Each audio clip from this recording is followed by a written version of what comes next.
Bonjour à tous, chers passionnés de Ici tout commence.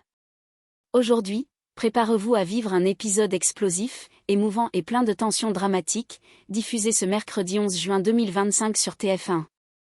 Voici le résumé détaillé de l'épisode 1195, un chapitre clé qui pourrait bien marquer un tournant décisif dans la série. Alors que l'Institut Auguste Armand reste porte close, la vérité commence à émerger au grand jour. Grâce à une preuve accablante retrouvée par Amy, Romain Valdine pourrait enfin être confondu. Mais la jeune femme, brisée psychologiquement, est sur le fil du rasoir. Dans une scène bouleversante et tendue à l'extrême, elle fait face à son bourreau au sommet d'une tour, prête à basculer. Un face-à-face glaçant qui vous tiendra en haleine jusqu'à la dernière seconde. Pendant ce temps, l'amitié et l'amour se redéfinissent, Tom et Billy se retrouvent. Unis par la peur et la tendresse, tandis que Jude doit faire un choix déchirant entre ses rêves et son attachement à Matteo, qui de son côté, lutte pour redonner vie au restaurant, chez Léonine. Et dans la maison de Rose et Marc, une parenthèse lumineuse s'ouvre, un défi culinaire amical apporte un peu de chaleur et de normalité. Alors que Bérénice remporte une victoire personnelle précieuse contre ses tremblements. Un épisode intense, humain, palpitant, où l'on vacille entre l'ombre et la lumière, entre chute et renaissance.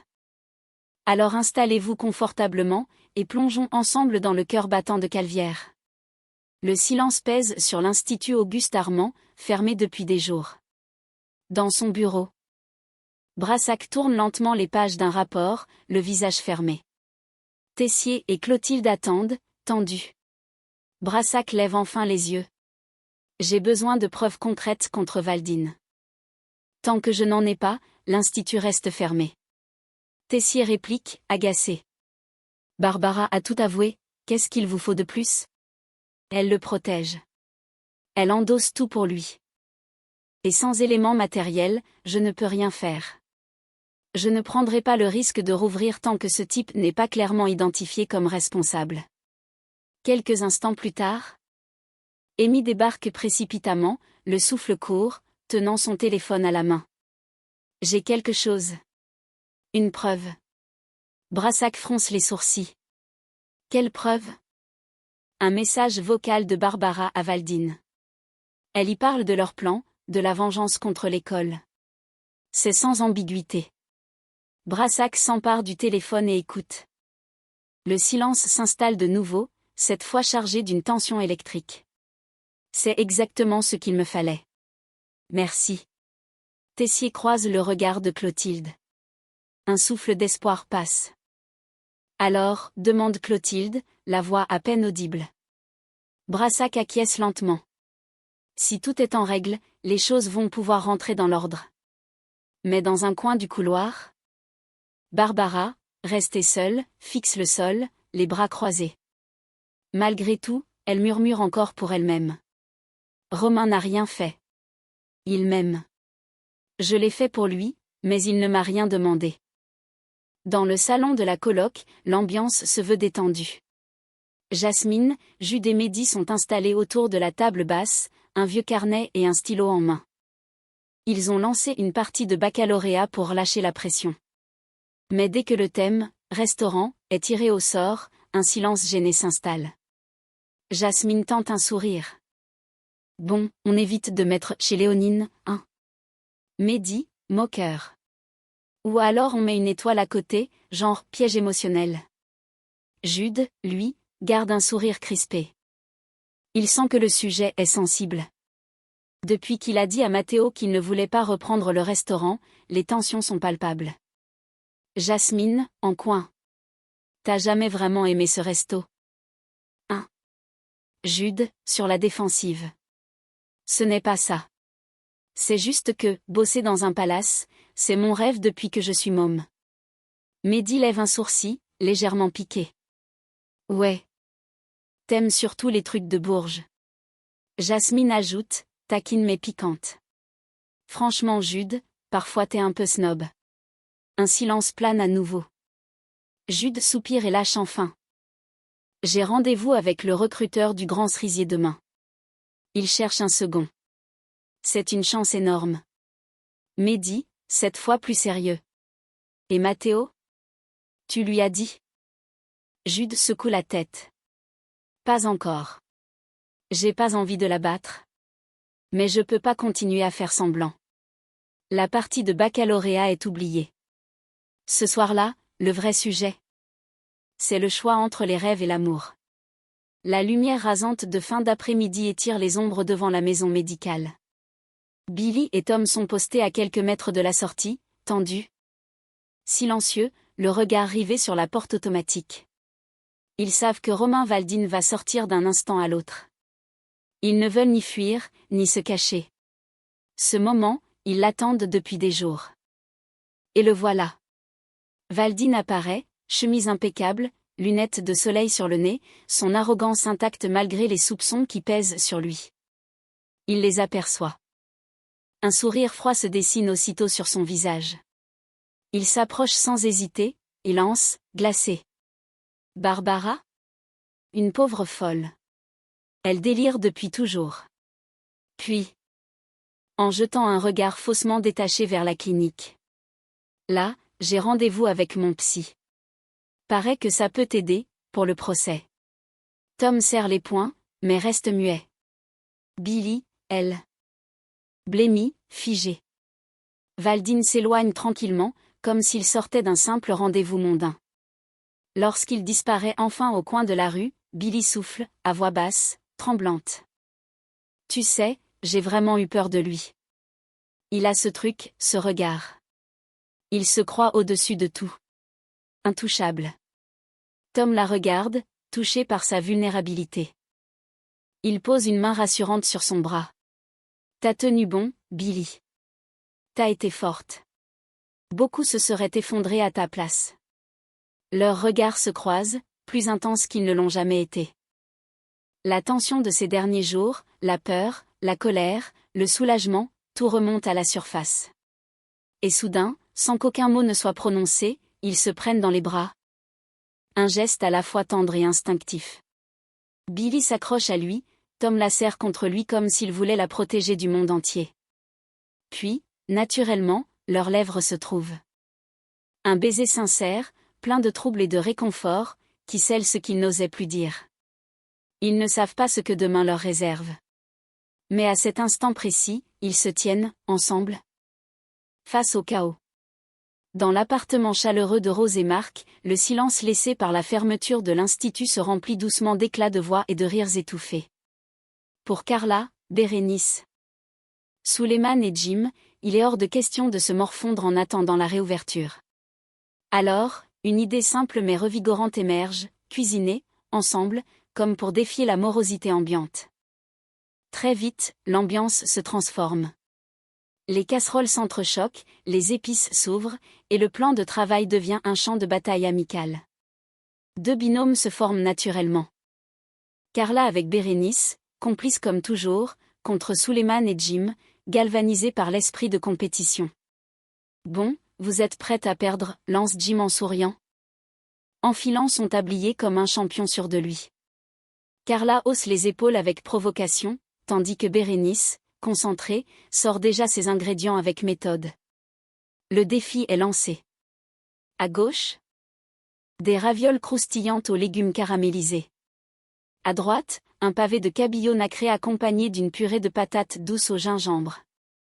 Les deux cuisines s'affrontent dans le silence rythmé par les gestes précis, les odeurs enivrantes, les regards en coin.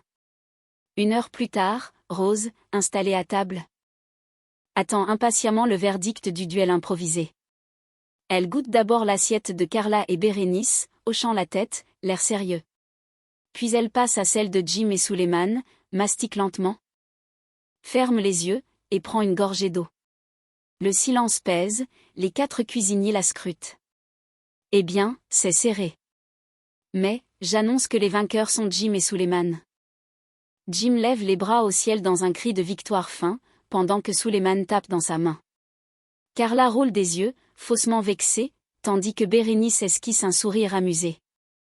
Mais au fond, peu importe qui a gagné. Ce moment partagé, autour des fourneaux, a eu le goût réconfortant de la normalité retrouvée, et peut-être aussi, celui d'une nouvelle solidarité.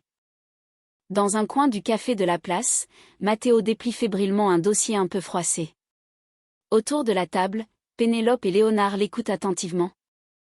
Même s'ils échangent parfois des regards inquiets. Je veux reprendre chez Léonine, annonce-t-il avec une détermination qui tranche avec l'ambiance morose du moment. J'ai pris rendez-vous avec mon banquier. Il faut que je sois prêt. Le silence qui suit en dit long. Pénélope jette un œil aux chiffres griffonnés à la main. Pendant que Léonard fronce les sourcils. Tu sais que c'est un engagement énorme, glisse doucement Pénélope. Surtout sans filet de sécurité derrière. Matteo hoche la tête. Il le sait. Mais ce restaurant représente bien plus pour lui qu'un simple lieu de travail. C'est une histoire, une revanche, un symbole.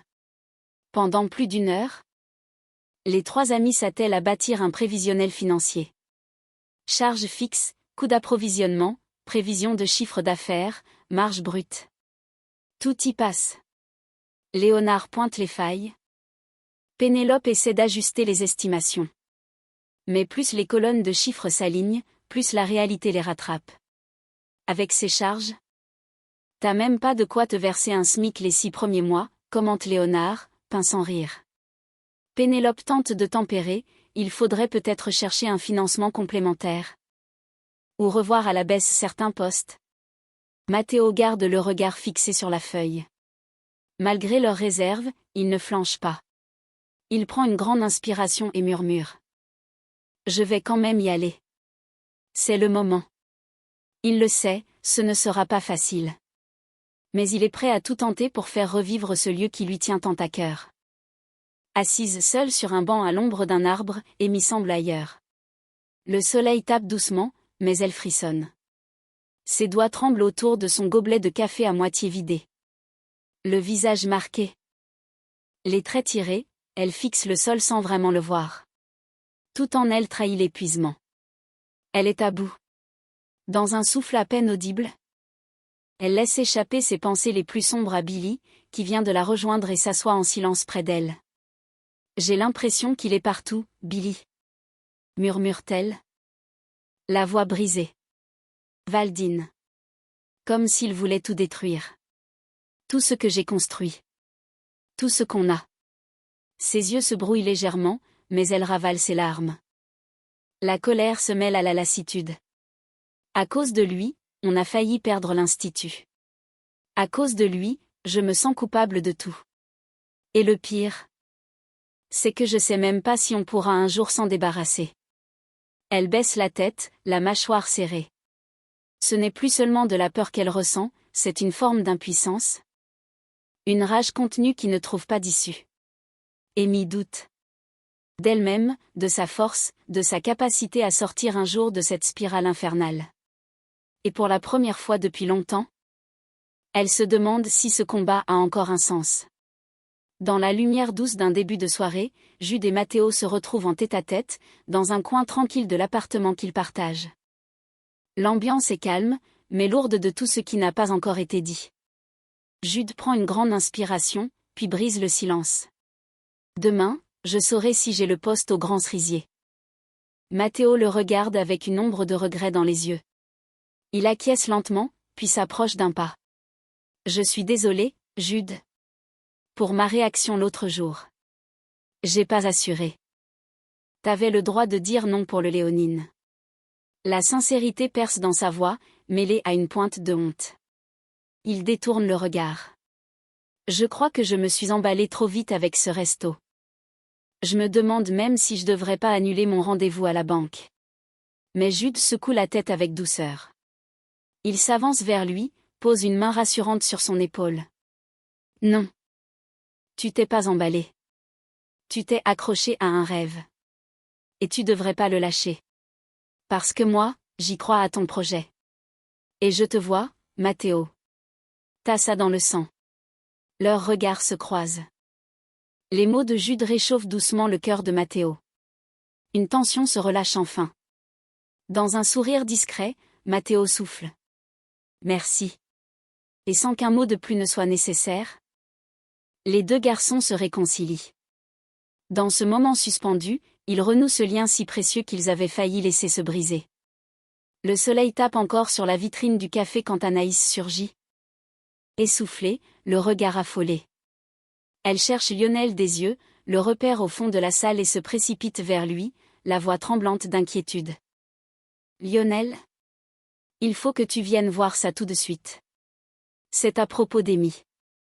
Elle lui montre son téléphone. Sur l'écran, un message d'Amy vient d'être posté sur les réseaux. Un texte court. Vague, mais profondément alarmant. Il y plane un malaise, un désespoir que ni Anaïs ni Lionel ne parviennent à ignorer. Lionel se lève aussitôt, inquiet. Merde. Elle veut pas faire une connerie? Quand même. Sans perdre de temps, ils préviennent Clotilde, qui les rejoint en urgence. Tous trois, à présent réunis, échangent un regard tendu. Le silence qui les entoure dit tout. Le pire semble possible. La panique monte. Ils doivent agir, vite. Pendant ce temps, ailleurs, une lueur d'espoir perce dans une autre histoire. Bérénice, concentrée dans la cuisine, vient de terminer une préparation. Elle tend la main, et cette fois, aucun tremblement ne vient perturber son geste. À ses côtés, Carla la regarde avec fierté, malgré leur défaite au défi culinaire. Carla tente une touche d'humour. Bon, on a perdu, mais t'as pas vu mon roulé à la crème.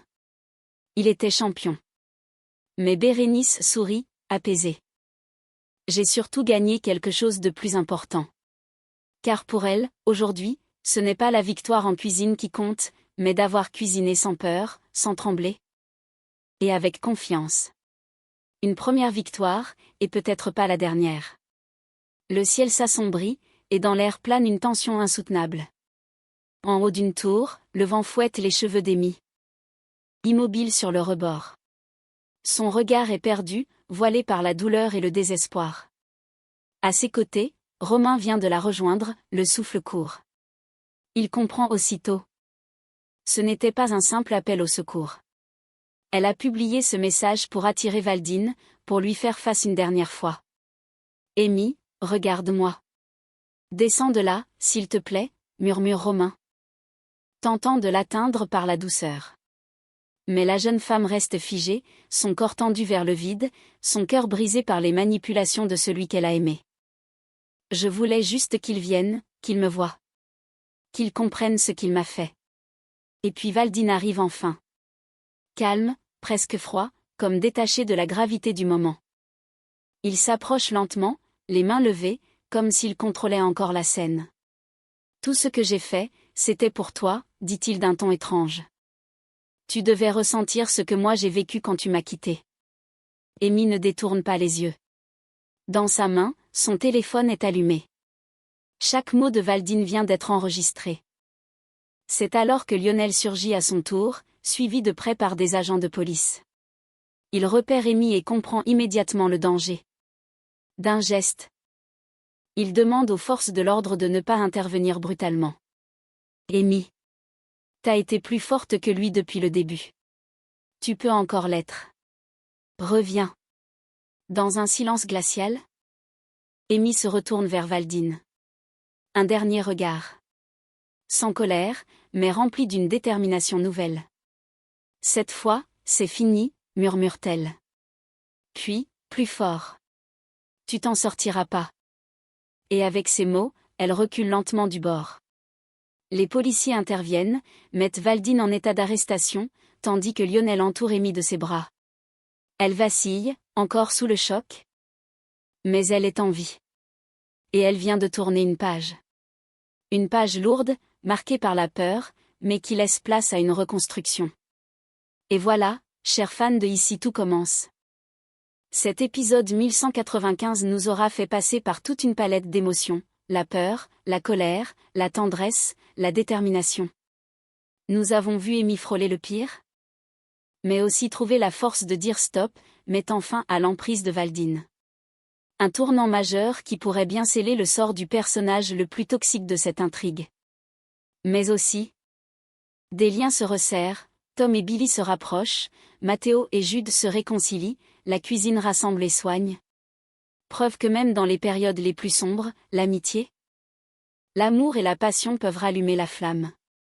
Alors, qu'attendez-vous de la suite ? Le retour des cours à l'Institut?